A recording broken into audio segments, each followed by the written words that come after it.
Bonjour à tous, je vais vous faire une petite vidéo amateur de détails sur notre tracteur Retrofit basé sur un Iseki TX 1500. Donc tout l'arrière du moteur a été préservé jusqu'à la jonction qui est ici, la jonction moteur, cloche d'embrayage. Donc à partir de là, rien n'a été changé ni modifié, simplement un entretien puisque c'était un engin assez ancien. Donc à partir de là, nous avons fixé une grosse plaque d'aluminium, ce matériau qu'on avait, une grande plaque d'aluminium qui reprend du haut du tracteur jusqu'au bas de la boîte de la cloche d'embrayage, ce qui permet de reprendre la cloche d'embrayage très mécaniquement et fixer dessus par un équerrage métallique de cornière un châssis, puisque sur ce modèle-là, le moteur fait office de châssis et de support du train avant. Donc un support mécanique relativement solide qui reprend la cloche d'embrayage, le pont avant et un carter qui va supporter le capot qui est ici, qui a été démonté. Donc le moteur électrique est ici, c'est un moteur de 15 kW,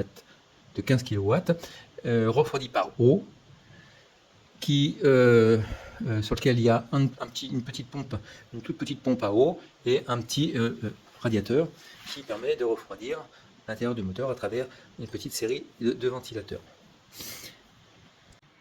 Donc côté mécanique, rien de très compliqué, simplement un évinement sur cette grosse plaque d'aluminium pour supporter le moteur, 4 grosses vis livrées avec le moteur, donc une fixation à travers cette plaque et un joint Polstra qui reprend simplement l'arbre de transmission qui est ici.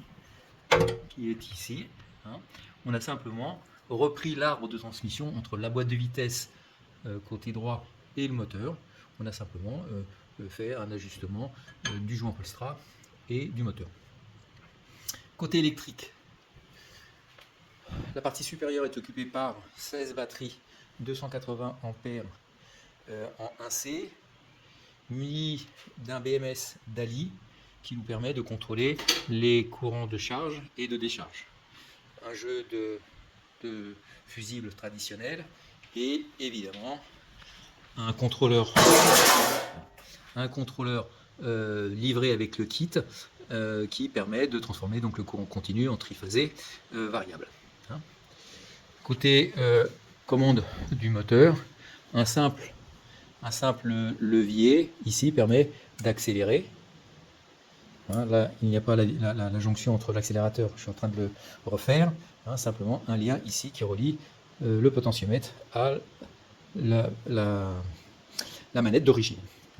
Côté tableau de bord, on a mis un thermomètre sur le circuit de refroidissement et simplement le contacteur, un bouton marche avant et puis le chargeur de batterie qui est ici là, qui permet de recharger les batteries avec une simple prise de 120 volts.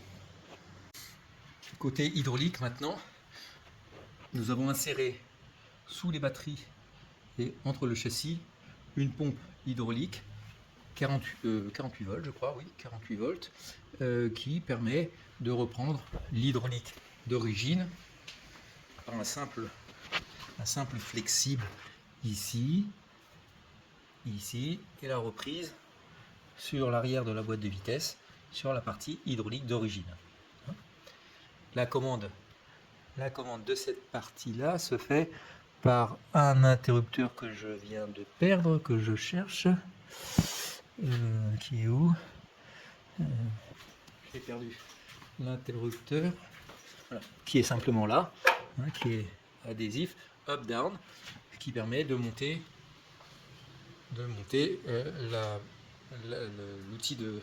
l'outil arrière et le tripoint d'une façon identique à l'origine. Donc là, on voit que le principe est relativement simple, substitution du moteur diesel par le moteur électrique en prise directe, sans embrayage. des alternatives auraient pu être imaginées, c'est-à-dire garder l'embrayage, peut-être mettre le moteur en partie supérieure dans cette zone-là, au centre, et puis le faire tourner plus vite pour qu'il consomme moins d'intensité. C'est pas le choix qu'on a fait. Les tests montrent que en régime 0-2000 tours, puisqu'on l'a bridé à 2000 tours, le résultat, l'usage du tracteur est tout à fait fonctionnel, agréable et sans problème. En termes de gestion de couple, eh bien tout ça c'est gérable par le contrôleur. Une simple connexion avec un petit adaptateur permet d'accéder aux paramètres de limite, de configuration du couple, vitesse, les rampes d'accélération, etc. Tout ça c'est très simple et Kitelec est de très très bons conseils sur ce domaine-là. Donc les tests que l'on a fait aujourd'hui ont été faits avec un roto de 90 cm de large. Là, ici, vous voyez simplement un tripoint muni d'un support de griffe ou de charrue. On a testé ce week-end un socle de charrue réversible. Ça s'est fait sans problème avec des personnes qui avaient une pratique de tracteur mais qui ne connaissaient absolument pas le tracteur. En 10 minutes, ils ont pris en main l'appareil et ça s'est très bien passé. Ils sont très satisfaits de la puissance, de l'accessibilité de la machine et de sa manœuvrabilité.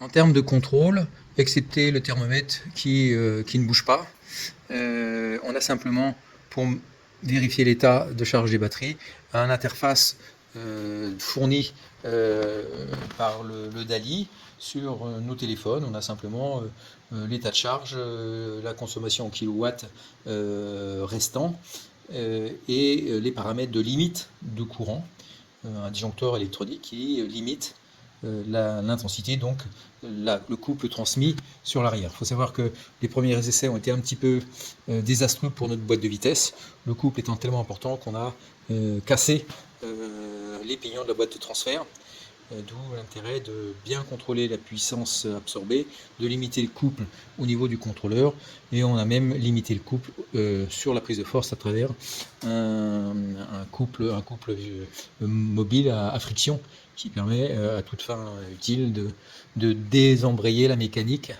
pour ne pas exploser les parties de transmission. Il faut savoir qu'un rétrofit part d'une machine qui a déjà une expérience ou un vécu et qu'il faut préserver et utiliser au mieux cette installation.